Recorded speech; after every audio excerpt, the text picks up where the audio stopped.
अगर धर्म के स्थानों से अगर ऐसी बातें आती हैं, ऐसे धर्म के स्थानों को बंद कर देना चाहिए। ये उलेमास को और मौलानाओं को कहना चाहिए। क्यों हर बात में अगर नाम आता है एक कौम का आता है, अगर ऐसे किरदार देखने को मिलते हैं तो एक ही जगह से क्यों मिलते हैं? क्यों आता है कि डॉक्टर बन के हम दिल्ली में जैसी स्थिति में ब्लास्ट करने को उतर जाते हैं? पता नहीं कितने दीपू और कितने अमृत मंडल जिनकी कहानियां सामने नहीं आ रही हैं, कितनों के घरों को जला दिया जा रहा है। अगर सड़क पर नहीं निकल सकते ताकि दिखे नहीं, तो रात को जो सड़क कम घर में बंद हैं उसी को पेट्रोल लगा के जला दिया जा रहा है।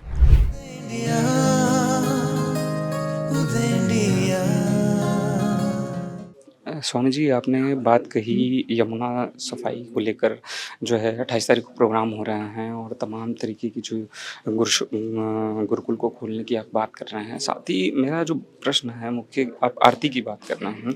आपने बताया भी कि समय समय पे कहाँ कहाँ आरती स्टार्ट हुई है, लेकिन आज के समय में ये दिखाया जा रहा है कि जो गंगा आरती हो रही है या फिर जहाँ भी आरतियाँ हो रही हैं उसको एक तरीके से व्यापार का साधन बनाया जा रहा है। लोग वहाँ पे आते हैं आरती देखने, गंगा आरती करने आते हैं, लेकिन आज के समय में उस आरती को व्यापार का साधन बनाए, तो इसको लेकर आपका क्या कहना, किस तरीके से इसको रोका है? आरती, गंगा आरती या यमुना आरती या कोई भी आरती व्यापार के लिए नहीं बल्कि संस्कृति के संस्कार के लिए हो, क्योंकि आरती एक संस्कार है।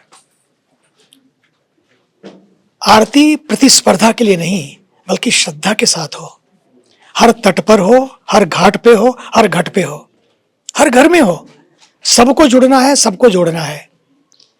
इसलिए आरती है, ताकि ये आरती केवल पूजा नहीं है बल्कि प्रदूषण के प्रति जागरण लाने का एक माध्यम है। हम देख रहे हैं जब से हमने ये शुरुआत की है तब से अनेकों लोग जगे हैं, कितने लोगों ने संकल्प लिए हैं। मुझे याद है जब मेरा 70वां जन्मदिवस था, हमने कहा हम 70,000 पेड़ लगाएंगे। एक बूढ़े बाबा बोले, मेरी 87 साल की उम्र है, हम 87,000 लगाएंगे, और वो गए, उन्होंने 87,000 पेड़ लगाए। ऐसे कितने लोग हैं जो जगते हैं और जगाते हैं और प्रेरणा लेते हैं। तो मुझे लगता है ये पीड़ा प्रेरणा बने, इसलिए गंगा आरती है। मेरा एक और सवाल है आपसे।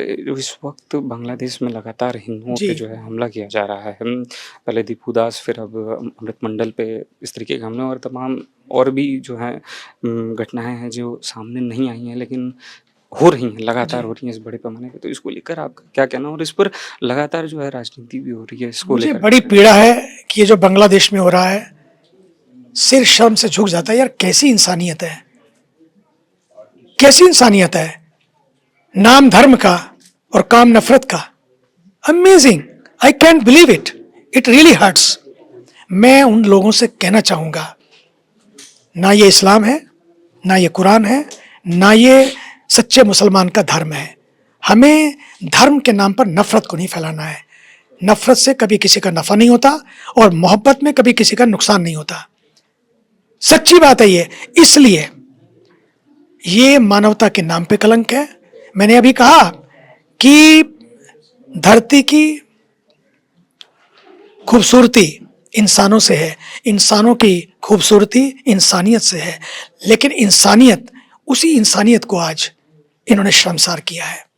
इसलिए बात एक दीपू दास की नहीं, बात एक अमृत मंडल की नहीं, पता नहीं कितने दीपू और कितने अमृत मंडल जिनकी कहानियां सामने नहीं आ रही हैं, कितनों के घरों को जला दिया जा रहा है।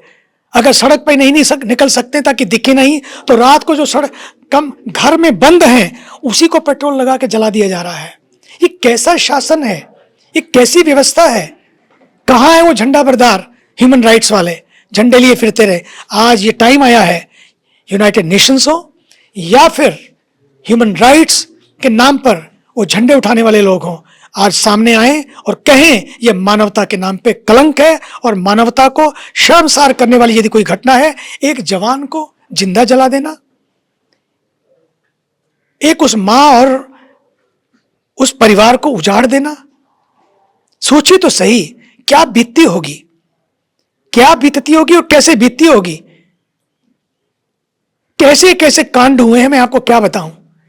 बल्कि एक मां के सामने 5 लोग हैं, अंदर घुस गए, 2 जवान लड़कियां हैं, पति नहीं है, घुस गए अंदर और 5 रेप करने लगे। मां ने कहा, सोचिए उस मां की हालत, बोले बेटा मर जाएगी, एक एक करके कर लो। सोचिए आप, क्या उस मां की हालत होगी।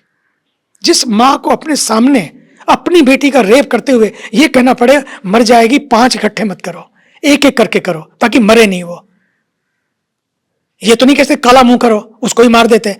लेकिन सोचिए आप, कैसी घटनाएं हैं ये, कैसी इंसानियत है, कौन सिखाता है ये इनको? अगर धर्म के स्थानों से अगर ऐसी बातें आती हैं, ऐसे धर्म के स्थानों को बंद कर देना चाहिए। ये उलेमास को और मौलानाओं को कहना चाहिए। क्यों हर बात में अगर नाम आता है कौम का आता है? अगर ऐसे किरदार देखने को मिलते हैं तो एक ही जगह से क्यों मिलते हैं? क्यों आता है कि डॉक्टर बनके हम दिल्ली में जैसी स्थिति में ब्लास्ट करने को उतर जाते हैं? जिसको RX लिखना था वो RDX लिख रहा है, वो लगा रहा है। डॉक्टर बना था, भगवान के बाद दूसरा कोई व्यक्ति होता तो डॉक्टर होता था, और आज जो भगवान के बाद था वो आज शैतान बन रहा है।